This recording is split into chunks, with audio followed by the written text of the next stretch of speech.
This is Into the Hen House, a podcast for moms with littles. In this space, we share the stories, experiences, and wild wisdom of mothers. We remember and celebrate the sacred. We are your hosts, Andrea and Caitlin. Get ready for some inspiration because it's time to jump into the hen house. Hello, welcome everyone. Thank you, beautiful listeners, for being here. I'm so excited. I have such a wonderful guest today. This is Yolli Fisher, and she, I like to say when people live in wonderful places, she lives in Australia, which I think is really exciting. Plus, we get the added benefit of such a beautiful accent to match with the beautiful voice and the beautiful soul that is this person sitting here before us.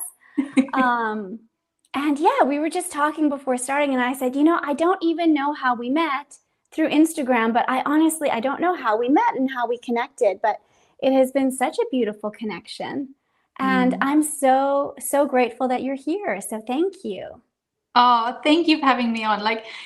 I deeply believe that people just kind of come into your life, whether there's a reason or it's a time period or something, but it's always like these connections that just bring so much joy. And connecting with you, even if it's just been these kind of couple of little messages on Instagram, it's been a true honor. So thank you for inviting me. Yeah. No, I love what you've been posting. I love what you talk about, and I'm super excited to have you here. But yeah, tell us a little bit about yourself. You're a mom of 3.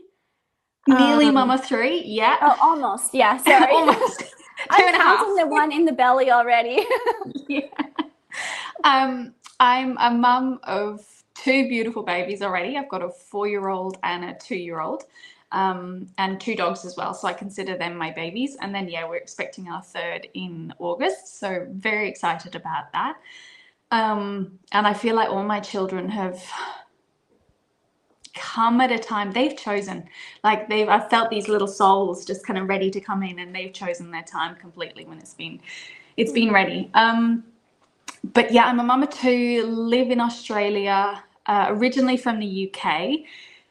And when you kind of gave me a list of the questions, I was thinking, I don't even know what to say to kind of say who I am. But I guess it kind of, my whole journey, where I am now, started years before. Started with my upbringing, my imprinting, and I was blessed to be born into a super loving, kind, ahead of the time family. I have to say that, and I think that's really shaped who I am today. I went to a Steiner school, a Waldorf school. I did homeschooling then. That's fun. I was never vaccinated as a child, kind of all these things that I look back now and I go, oh my gosh, my parents were really ahead. And yeah, I guess I grew up in a world of health. So really conscious of health and the importance of the land and nature. And that kind of led me to my career path. So when I left home, I studied to be an osteopath. And that got me into treating people. And that's where I met my husband. And I feel like that relationship has been a big catalyst for who I am today. And then that led me to study to be an animal osteopath as well. So I ran my own practice as an animal osteopath for, well over 8 years. Wow, yeah. And then we moved to Australia, 8 years ago. And then little people came along, and I feel like everything changed. Everything shifted. It's amazing to look back at kind of your childhood and go, what is it that I want for my kids? And I know you can kind of relate to a little bit of this. And I'm feeling kind of called to talk about it. We are in this incredible time where I feel so much is shifting. Mm-hmm. And the way that we raise our children is the way that the future is going to shift to. So I always thought that being an osteopath was going to be my forever career. Like, I thought this is what I'm going to be doing. I love doing it. I had incredible clients. I built up a successful business. And then when I became a mum, I was like, something is just not aligning here. Something's not right. And I couldn't kind of figure it out. I was going, is this all there is? Is there more to it? I was observing in myself that I was coming home exhausted and not raising my children the way I wanted to. And when I look at I'm quite into astrology, and when I look at my birth chart, a big part of who I am is being a circuit breaker, is transforming the oily water into clear water. And I went, how am I achieving that if I'm not being the mum I want to be? And that led to me going, okay, well, my place is with my children, is being completely present, completely with them. I don't want to be apart from them, even though, like, before my husband and I were sharing care. I was like, even a day, like, I don't want that. So that led to me to kind of completely doing a 180 in my career, completely shifting, all to be present and connected with my children and raising them in the way that I knew was right for me, for them, and in the long-term vision of where I could see the collective shift occurring. And now I help other mothers do the same. So it's a kind of long process of a whole lifetime of evolution and shift to be here I am and going, yeah, this is who I am, and standing in that power, and it feels bloody amazing. I love that. Yeah, I feel that too. So it's I had a successful chiropractic office. Yeah. And then when I was pregnant, I had this very, very clear message not long into it. I was struggling with this, and I had this very clear message, and it was, you can't do both, at least not right now. You can't do both. You have to pick. And so I sold my business. We moved to a different state, a different city, bought a different business. Because I had started my business many years before my husband had started his. So we both sold everything where we were. We moved so that then he could work, full time, and I could have more time and space, which I've been really grateful for, because it's given me, the opportunity, like you said, to just be really, really present. And it's like, I can go back if I want to in the future and figure out what that looks like. But for right now, I'm going, you know what? No, where I am at right now is exactly where I want to be. So, but it was this very clear message. And honestly, it was like within 2 weeks of that, he was already in the different state working. Wow. And it was like and then it was just a matter of still selling my business, which took a couple months, but still it was like, it all went really quick. And my patient's like, how long have you been planning this? And I'm going, since we decided to do this, I'm like, it's been about 3.5 weeks. And now I'm leaving in 2 weeks. So so you're finding out basically as soon as I knew. But sometimes things just, when they shift, they just shift. Yes. Yeah, I can remember that when I had a really pinpoint moment of closing the door, going to work, and hearing both of my kids crying for me. And then it was like this gut-wrenching pain of leaving them, but then this moment of clarity of, that's where I'm supposed to be. And as soon as I made that decision and I got really clear on what I needed and wanted, everything came together in like 2 weeks' time or so. Like, opportunities landed in my lap, and the right people, like yourself, appeared at the right time. And it's so funny how when you have that clarity and you make that decision, everything just drops into place. Yeah, sometimes it's just the Amazing. clarity. It's like once Yeah. you make a decision, then all of a sudden things start working. Yeah. Yeah. Yeah. The universe is so funny like that. It's a So powerful funny place. like that. Yeah. Yeah. So we had started talking. I had seen a video you had posted, and I don't even remember exactly what it was, but I remember you were crying in the video, and it's so rare.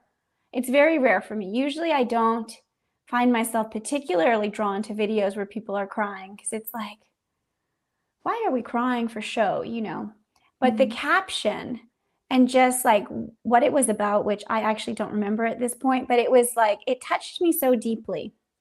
And that's how we connected originally.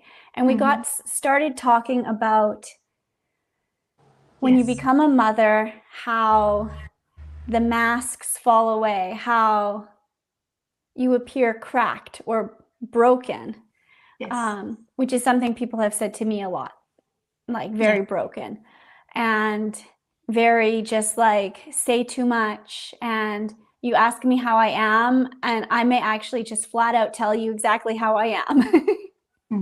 And people are often not expecting that. And some of the polish, so to speak, maybe gets a bit worn off. But can we talk a little bit about that, like the letting the light in, the letting the light out, like the beauty of the cracking?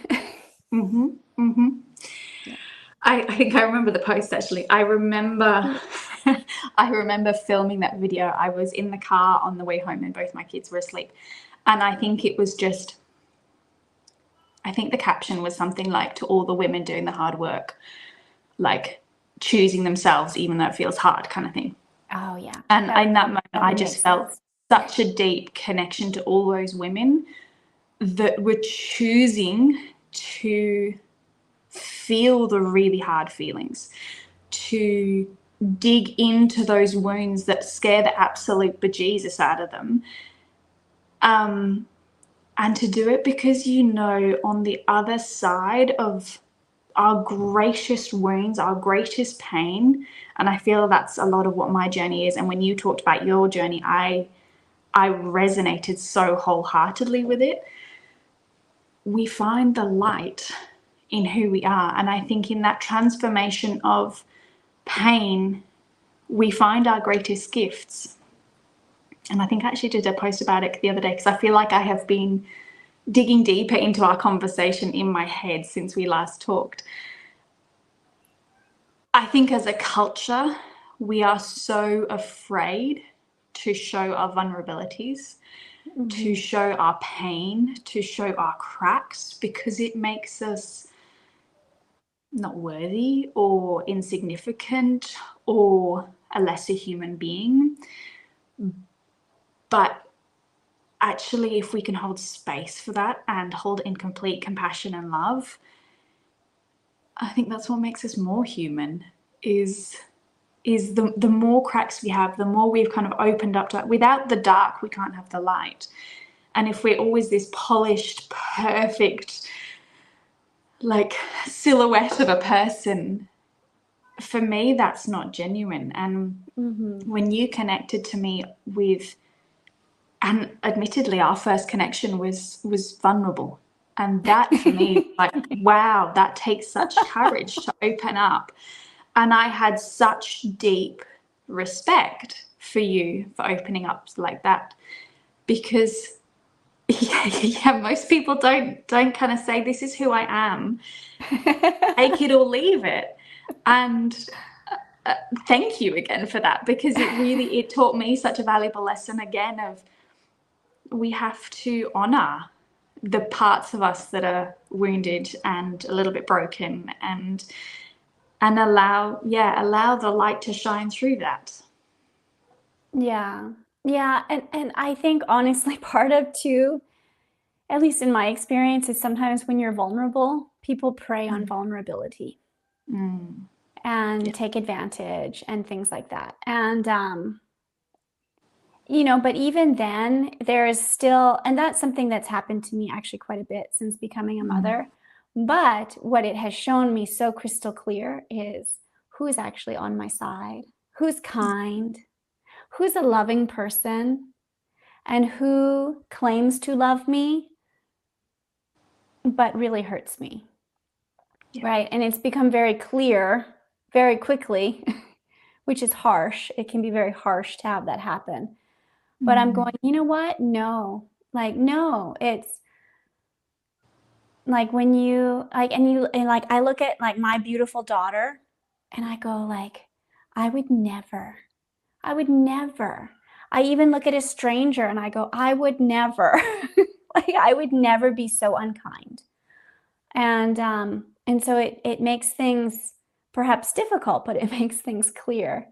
And I have found in being really open, you also find some just absolutely beautiful humans in this world, and who are really kind and caring, and who also are able to show their cracks. And together you get this little collective of light that shines a little brighter, and people who are a little more genuine. And I do think that that's a beautiful thing, and it's not always easy. No, it's not. But you've got to find those people, haven't you? Yeah. And you know what? And sometimes you find them all over the world. Yeah. Yes. Yes. I'm like, somehow I keep finding people in Australia now. It's the place of healing, I guess. Yeah. I don't know. I'm like, if I meet one more person from Australia who's absolutely just the most genuine, brilliant, beautiful human, I'm going, I don't know, I'm going to have to move there. It's a pretty good place to live, I have to say. Yeah, I mean, I see the pictures that are the videos of you posting from the beach and stuff like that, and I'm going, my goodness, that's gorgeous. We're pretty blessed with our beaches here. Yeah. Yeah. We have the lake here, which is really lovely too, but it's not quite the ocean. We'll see. Maybe in the future we'll get to live by the ocean. Well, if you ever come and visit, you're always welcome to stay with us. Oh, I would love that. Yeah. But yeah, so let's talk about systems, because we've talked about this too. And I think anyone who becomes a mother it becomes very clear very quickly. The world in many ways is not built for mothers. It's not built to make it easy to raise really conscious children. It's not easy to make really healthy choices. It's not easy. Like, a lot of it just isn't easy. Like, you have to really go, like, recognize the system, but then how do you choose to live outside the system? Because it's hard to leave all of it. But can we talk about that, like the system of disconnection? Because I feel like at every turn, it's like, wow, like mothers, it's just, they're coming for us. Yeah. To some degree, in many cases. I feel it goes back a long time. And the realization I have come to since I've kind of been on this journey of connection and promoting presence with my children is that a present mother and a connected child, connected to themselves, is the most dangerous thing to the system.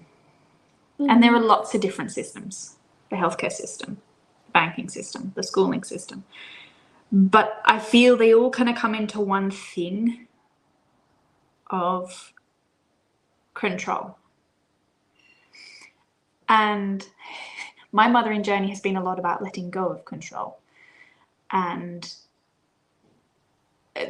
yeah, the only consistency in mothering is change, I guess.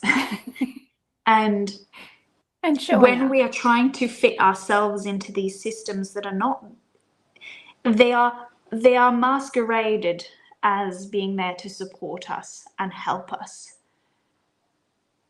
For instance, like the education system and the daycare system and all those systems that are there to support the parents in taking care of their children creates a disconnection. And I am not dissing the people who work there, because I know many incredible people who work in daycares and kindergartens and schools. It creates that disconnection between the mother or the father and the child, because they are separate. And especially in these early years, connection is the most important thing. Like a child, and I've observed this, I remember watching my daughter when she was tiny, is when she was a couple of months old, I could go a meter away from her. And then when she was a little bit older, I could go a couple more meters. And I can remember standing at the opposite side of the room and her absolutely losing it because I was too far away. And children, as they grow, their capacity for distance between them and their primary caregiver increases. But if we cut that too quickly and we take away that sense of security, we make the child insecure in themselves. And if we want to raise children that are loving and kind and emotionally tuned in and sovereign, like they really know who they are, that starts with our bond and our connection with them. Yeah, and I feel like just so many of their systems are not there to optimize that. They are there to do the opposite. And yeah, as you say, when you become a mother, you realize that, and you go, actually, I don't want to be part of it at all. Like my kids have never and never will go to daycare or kinder. We live on the other side of the world to all family, and we have somehow made it work between my husband and I. We share care because that connection is paramount to us, because we only get one chance at being a parent, really. Like this is the most incredible time. It's hard, but it's the most incredible time. Yeah. And long term, one second. So connected children. We just had a little need for connection coming up. So absolutely, they need us, and that's what we're here for. And I think there's so much pressure in the world to do other things, to be everywhere else but raising our children. And in my mind, there's no other job more important than the way we raise our children. Yeah, I said this in an episode just recently, but it's somehow, like I've had this happen where people say, like, when are you going to get back to doing something useful? It's like, my goodness, like raising a child is useful.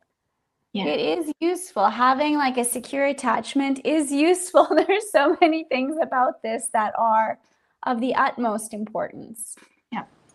And yeah, oh, you were saying, just before my daughter came up, you were saying like it had taken time where kind of your baby would notice if you were a meter away or then 2 meters away or across the room or things like that. And yeah, I don't know if you experienced this too. You may or may not have, but I felt like even when my daughter was just a couple days old, people were pushing for independence. She needs to be independent. She needs to be independent. Yes. And to me, this was it just made no sense. I'm going, she can't even hold her head up. She doesn't need independence. She's fully dependent. She needs dependence. Because she's a baby. Yep. You know, and then by the time she was 8 months, people were like, so when is she going to start having sleepovers? And I'm going, she's 8 months. Like she's 8 months. My goodness. Yeah. So, there's so much of that, isn't it? Of wanting children to evolve, even like milestones and these pressures that we put on kids to be doing certain things at certain times. Like there's an enormous expectation and pressure, and I can understand why so many mothers feel that, for them to sleep independently, for them to stop having the breast, to walk, to do things on their own, when so much of their security comes from their connection with us. And if we want them to be independent, they first have to be very, very, very dependent on us. Yeah, and we need to be dependable. Yes. Yeah. Right? Like to be as, it's hard to be perfectly consistent and um but to be as consistent as we're able. Yeah. But yeah, so culture. Culture is so weird when it Yeah. comes to, I think, especially like the mother-child bond. And we've touched on a little bit of this, but like I think mothers and I think fathers have this too, but probably to a slightly lesser degree, maybe. But there's this like biological instinct of, I want my baby close to me. Like if someone's holding the baby, you're watching them. Not because you're going, oh my goodness, what are you doing wrong? It's because it's absolutely natural to look at your baby, even if you're not the one holding them.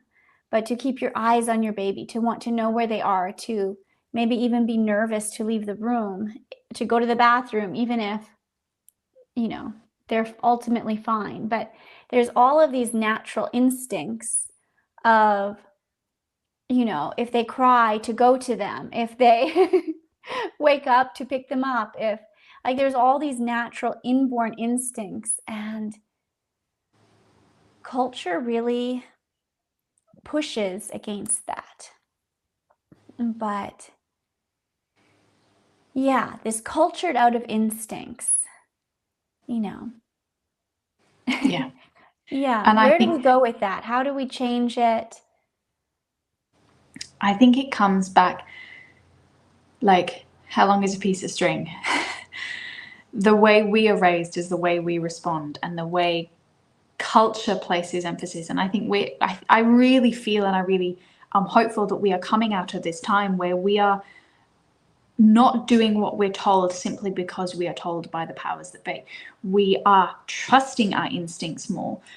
And even like previous generations, children were seen and not heard. They were not allowed to have emotions. Their instincts were pushed down. So those people grow into people who do not trust their instincts. So for them to then respond to their instincts is really hard.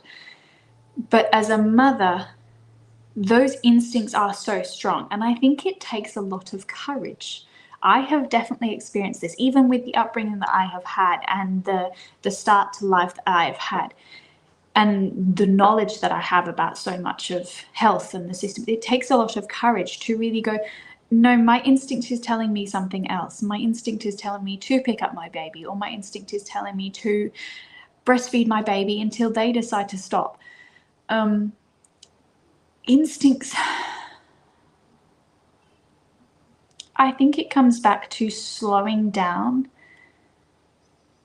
and having the capacity to tune in, to feel what we are feeling, and to go, is this instinct, is this fear, is this conditioning talking to me? And to act from there. Mm-hmm. Because if we're always on a kind of rat race of doing and being and achieving and ticking things on the list, we can't come from a place of instinct. Mm-hmm. So when our baby cries, it's it's slowing down and taking that time to be with them, to cuddle them, Mm-hmm. to nurture them. Yeah, and I think knowing that other people are doing that too, and making a shift, even if it's not how you were raised or not what, perhaps the familial people around you think you ought to be doing, but there are other people who are also picking up their babies at night when they cry, and there are also other people who are choosing to breastfeed, and believe that that's good. And I do feel like there can be an element of like, okay, I'm not alone. I'm not Yeah. alone. Like, and I think there are a lot of mothers right now, perhaps more so than in other generations, though I don't really know. I think probably there have been mothers in every generation who are breaking cycles and who are doing things differently. And I think some cycles it takes several generations to each one breaks a little bit until Yeah. there's a big shift, but I do feel like there's a lot of mothers who are like pausing and taking a breath and saying, okay, I'm doing this a little bit differently. Yep. And yeah, I had to make sure my microphone hadn't fallen down my shirt again. Sorry. But yeah, just choosing to do things differently and really wholeheartedly and really mindfully and really intentionally and with presence, yes. And to see the child for who they are and to say, I'm going to raise you as best as I can the way you need me to raise you. And then also choosing to be kind to ourselves, because I think also when you become a mother, I have noticed this for me, where I'm going, whoa, like all these thoughts, I'm like, okay, whose voice is this actually in my head? Like who is telling me this, to do this, or that it should be this way, or that I must be doing everything wrong, or like whose voice is this? Is this just me being insecure and I need to like take a breath and be kind to my little inner self and work through this and keep going? Or is this someone else talking to me? Like, and it's interesting how often it's other people's voices. And it's like, wow, okay, let me not listen to you. Like, thank you for the opinion, both in real life and in my head, apparently. And now we're going to move on. Yeah. And I think that takes a certain amount of awareness, doesn't it? To really, because there is so much. Yeah, I experienced it too at the beginning of my parenting journey. There is so much pressure, whether we put it on ourselves or it's societal, or it is those little voices in our heads to do things a certain way. And I think it's a constant journey of evolution. I think nothing teaches you about yourself like being a parent. It's literally, they're holding up a mirror to you, and it's like, how grounded are you today? How in yourself are you? How authentic are you being? Is this really the way you want to react? Or and that's the gift, I guess, of being a parent. They teach us as much as we hold their hand through life and support them and raise them. Yeah. It's very humbling. Yes. It's very wonderful. And you get to see the most beautiful expressions of love. And you get to see the most beautiful expressions of emotion and of what they want. Because like a baby or a toddler, they don't, one that is given attention and cared for isn't silent about what they want. They vocalize it, and if you don't hop to it, they vocalize it again. Yep. And you get to learn, like, wow, like this is like, once I was this free with my expression, and how beautiful is that? Let me find a little bit of that version of myself again, except the adult one with a fully developed frontal lobe, but let me find a version of me that says, this is what I want, this is what I need, and is perfectly comfortable just saying no. Like, exactly right. No. Or expressing emotion. Even like, children are so beautiful at expressing emotion.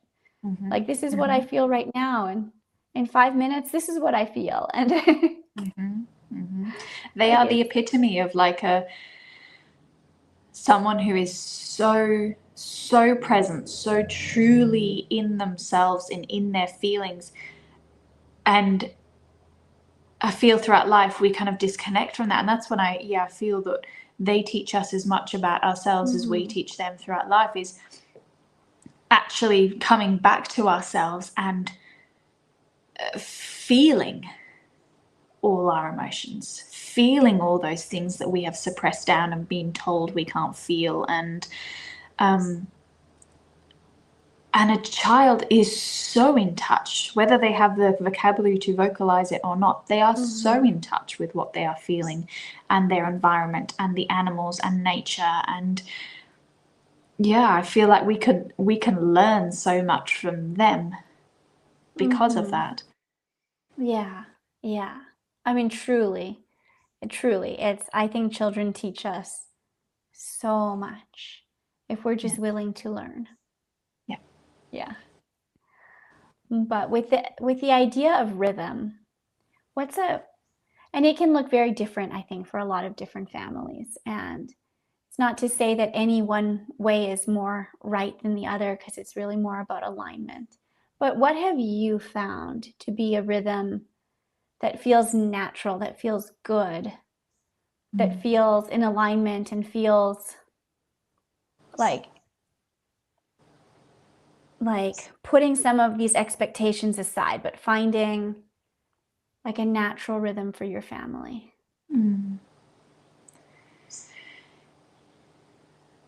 I feel it changes day to day, depending on where everyone is, what everyone needs. But I would say our rhythm of life, particularly over the past year, has slowed down a lot. Like both my husband and I used to work 5-6 days a week.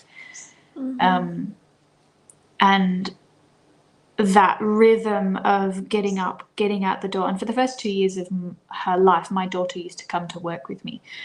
So there was that rhythm of getting up and being on time and getting to appointments and seeing clients. And now it's much slower. We get up when we feel like it. We get up when the sun wakes us, depending on what time of year it is. We always have a breakfast together. It's it's slower. The kids will often play while I then tidy up, and then we'll often move our bodies first thing in the morning. It's get up, get some sunshine, get everything moving. And then I find the rest of the day, it follows what everyone needs, whether it's doing some artwork or going down to the beach or more movement. And I see in a couple of months that that's going to slow down even more as we welcome another beautiful soul into our life. But I don't think there's any right or wrong. I completely agree with it. It's just what is in alignment and what nourishes the individual, but also the family unit. And for some people, that might be going at a slightly faster pace. But I personally struggle to stay more grounded, stay more connected to myself, stay intentional and in tune with my instincts when I'm rushing. And if that's how I am, then that's how my children are. So we choose a much slower, nature-based, outdoors-based, creative life. Like we do a lot of cooking together. I make all of our food pretty much from scratch if I can, and I get them involved. We're out in the garden, we go to the park. It's just because I know in a couple of years' time, my kids, they're not going to want to be doing that. They're going to want to be out with their friends and riding their bikes and things. So I think it's cherishing those sacred moments and those sacred years at a pace that feels aligned. I feel that too. There's a lot of things that one could do or activities, and sometimes it feels like, oh, that would be fun, but then it's just so stressful to make it happen. Or it's kind of like, what's an activity where I feel like some of these children's activities, they should make it where this activity is kind of a come and go event, and it runs for 4 hours, and you can show up at any time in those 4 hours, and you come in and you join, rather than it starts at 9 o'clock. Yeah. Because I'm going, that's really hard. Like, it's very stressful. Like, it's very stressful for me, which makes it stressful for everyone else.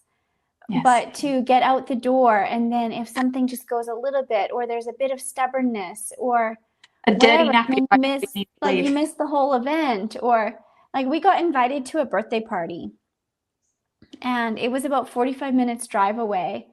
And we said, okay, you know, like we have to leave around here. And we were 3 hours late. Like everyone within a half hour of us getting there was leaving. And it was okay. Like they were amazing. They had no issues with it. But it was just, we couldn't get any clothes on.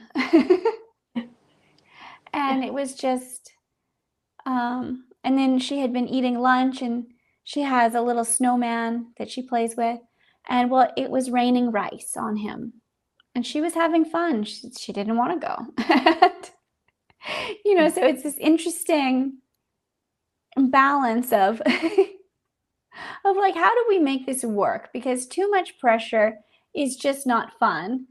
And then every once in a while, there are places that you have to go to, or things that kind of need to happen relatively on a time schedule, at least. And Yeah. If we ever have anything that we need to do on a schedule, it's always that's the only thing that there is planned for that day. Like if we have an appointment or we have a meetup, it's just that one thing. So that if there is any like moments where there's other things that need to occur, like there's breathing space within the day. Mhm. Because gosh, But it's yeah, hard getting little out the door. right. And it's, I mean, I just have one, but I'm thinking some people who have, you know, many children, I sit here and scratch my head sometimes and going like, how do you get anyone out the door? Like, how is it possible? Because sometimes it works so easily for me, and other times I'm going like, this is literally the hardest thing I've ever done. Yeah, it's a mission. But then it's also I think a reminder to breathe, because it's usually, you know, getting more anxious and more rushed and more whatever probably isn't going to make anything better. No. So Yeah, yeah, absolutely right. I think definitely having a child for me has taught me to slow down even more. Yeah.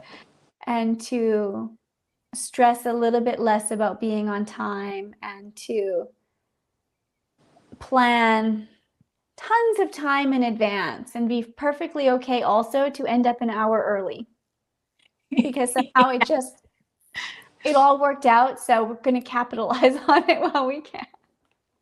Yes. But yeah, I like what you said about how kind of each day is different, and like feeling into the needs of each person that day. And how do we make it a beautiful, easy, collaborative kind of day? And I always find in my day there's usually a structure of I do something for myself, I do something for the family or the house, and I do something for the kids. So that everyone's needs are met to the best of our capacity. yeah, I like that. And I think that's especially with very small with very small children, it can, I mean, it's already, for me, my daughter's 2.5 now, and it's definitely getting easier to meet more of my needs during the day too. But sometimes in those earliest months, it was like, whoa, it's hard to meet even the most basic, sometimes even the most basic needs. Like the vast majority of her needs are getting met, and very promptly, to the best of my ability. And sometimes she had to wait if I was on the toilet. It's like, I'm sorry, you're just gonna have to wait. But but it definitely felt like, for my husband and I, it's like, oh, okay, like our needs are definitely sort of getting met each day, but not very fully. So It gets easier.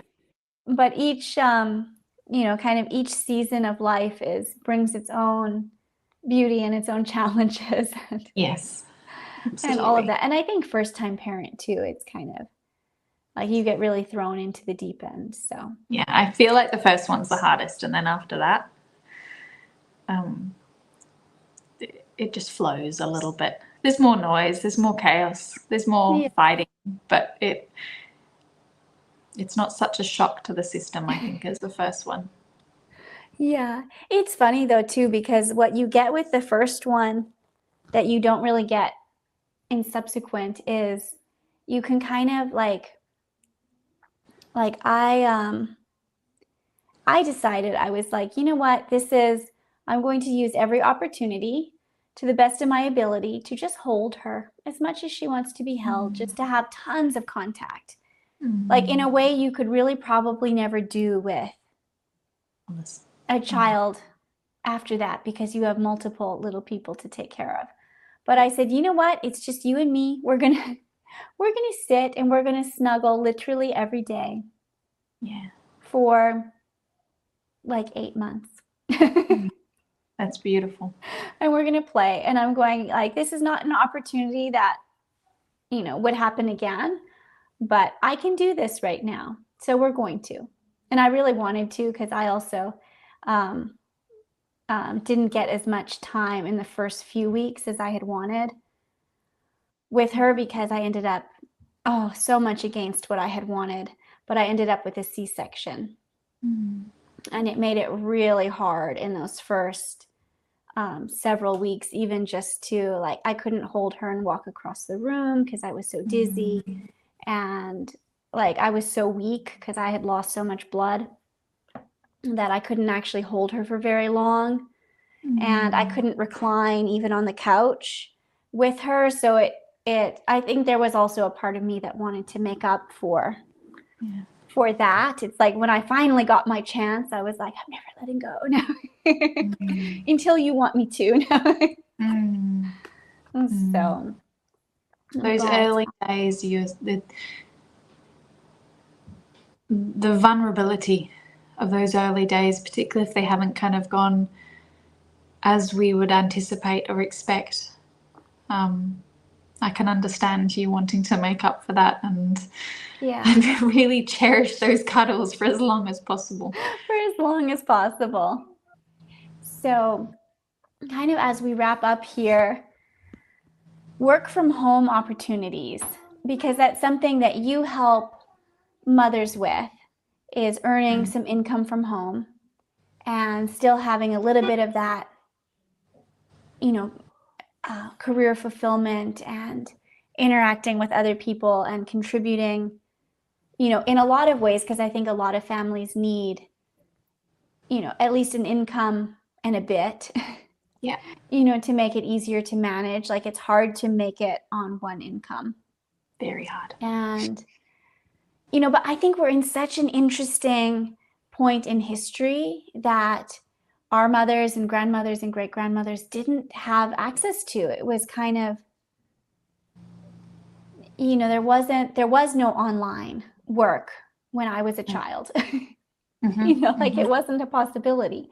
So if you were working from home, you were, maybe doing, I don't know, like my grandmother did sewing and helped with the farm and stuff like that. And, or different things. But can we talk a little bit about what you're doing right now and kind of what your passion is with that and how that helps you break out of the system and get to live in alignment and all of that? Yeah, I mean, I think back to my mum and she would work. She cared for a man with learning disabilities so she could be home with us. And there just wasn't the capacity back then, whereas now we are truly blessed that there are so many different options. I feel, as much as technology and I are a little bit phobic, I managed to run my business from my phone, and it's set up in a way that it's pretty automated. It doesn't require hours of input from me, is what I was finding as an osteo. Was I was aware that the cost of living was going up, that there was a need for greater income. But if I wanted to earn more money as an osteopath, I had to see more clients. And that was taking me away from the one thing that I felt was really, really important, was being with my babies, and exhausting me more. And then I had less capacity. So, yeah, I looked at lots of different options, and there were lots of options, like just to work for a business and just work from home. But I felt it was important to have something that was flexible enough to really allow presence. Like, I didn't want to be on my laptop and kind of a couple of hours and like trying to make that work around my kids. I was like, no, I want it to be so flexible that I can be anywhere. I can be at the park, I can be going for a walk, I can be cuddled on my couch when they're sick. And I came across a model that really allows that. And what excited me and what really aligned with me was it was all about me speaking my truth, me sharing what I wanted to share, and that attracts the people that resonate with me. So there's no kind of no misalignment.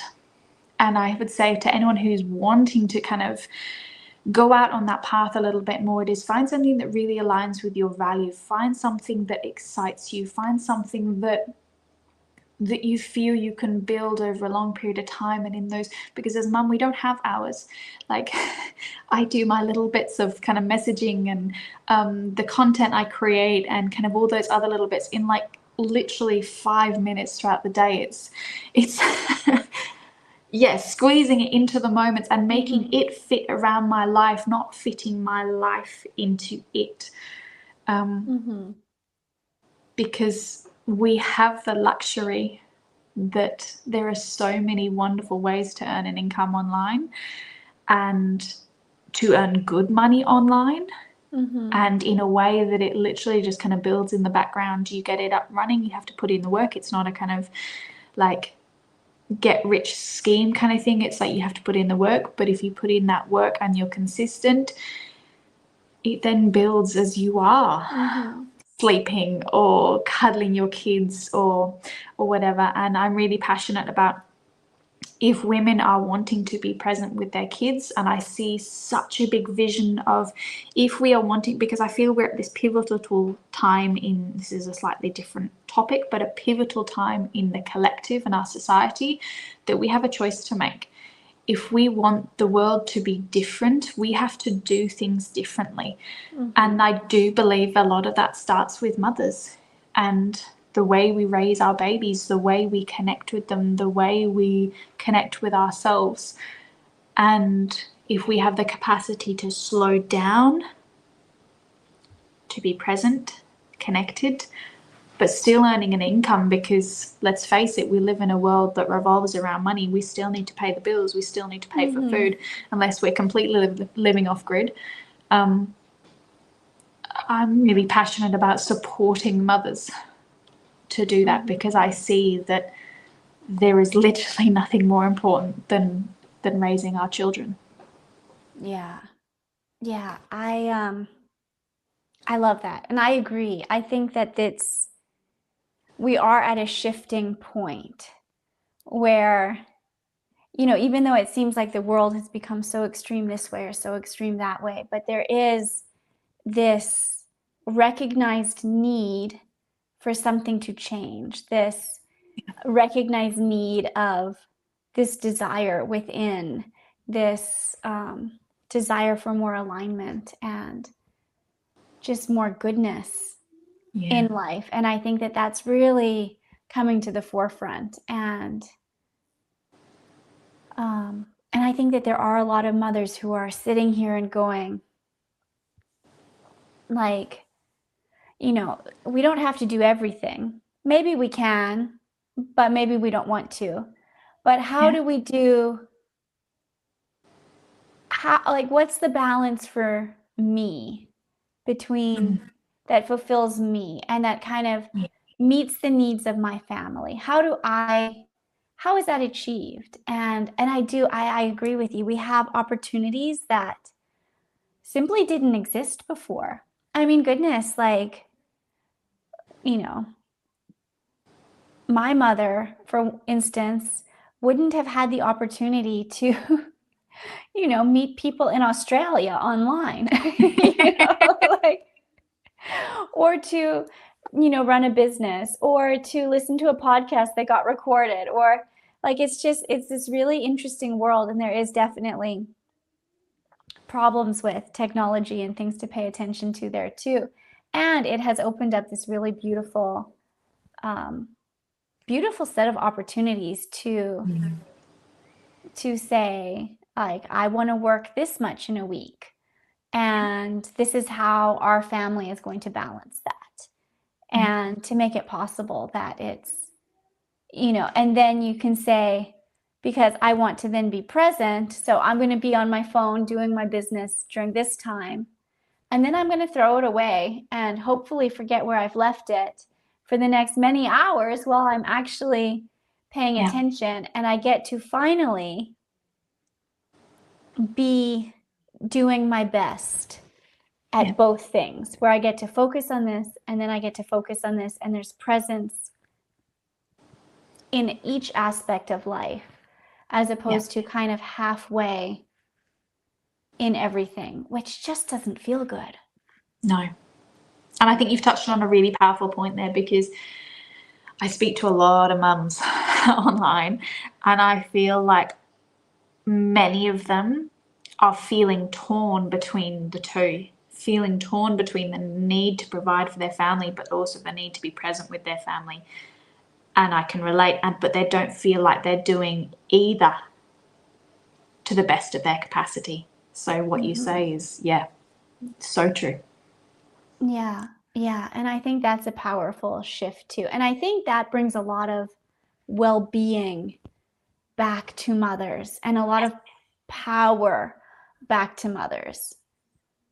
And, that's probably one of my big goals, is I want people to feel like, I want mothers to believe in their own innate goodness and their own internal power, like their internally resourced power, and to really lean into trusting themselves and go, like, I've got this, and, like, my choices are good, and to trust, even if they're doing something that seems bizarre to everyone else, but to really trust their knowing and not be swayed by culture that, may or may not want the best for them, and like to really come back to that, and just,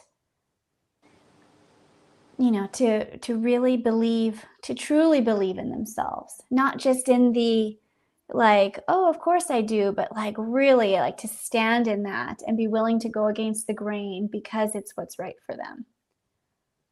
If that's what is right for them, and go with the grain where that's right for them, like, however it is. But really standing, that gives me such a burn in my stomach and goosebumps all over my body. I resonate with that. I think a lot of, for a woman to step into her power and her inner knowing, there's something so incredible about that, and I want that for every single woman too. It's like, a mother who's in her power is absolutely unstoppable. She is a force, like truly a force, and for such good. And but she's hard to mess with. I'm like trying to, I'll keep it G-rated here now. She's hard to mess with. Love it. But, and I see a lot of that in you. Honestly, Like Thank you. there's a lot of like so much strength and courage and so much beauty in how you show up in the world. Thank So, you. That truly means a lot. yes. Yes. Well, let me wrap up here because I have someone downstairs who wants me. Bless her. But thank you so much. Thank you so much for Oh, sharing. Thank you for your time today. oh, thank you. It's been such an honor to connect with you face to face, Yes, to I know. I'm so excited. share, It's been so fun. and yeah, I really look forward to kind of deepening these conversations even further. Yeah. Yeah, me too. This was really powerful. I feel like we could take on almost any topic, we could kind of do a whole deep dive on it Yeah. just like that, but we'll save that for another time. But thank you to our beautiful listeners. Thank you for being here. Thank you for coming along on this journey. And I will make sure to include all of Yolli's information in the show notes so you can go follow her, you can connect with her, find out more about what she's doing. You can send her lovely little voice memos on Instagram. I love And them. and um, and yes, thank you. Thank you so much. I hope everyone has a beautiful day, and we will see you next time. Thank you. Thank you. Thank you so much for listening. If you are loving this podcast, please go ahead and subscribe and leave us a review. Both of these really help the show.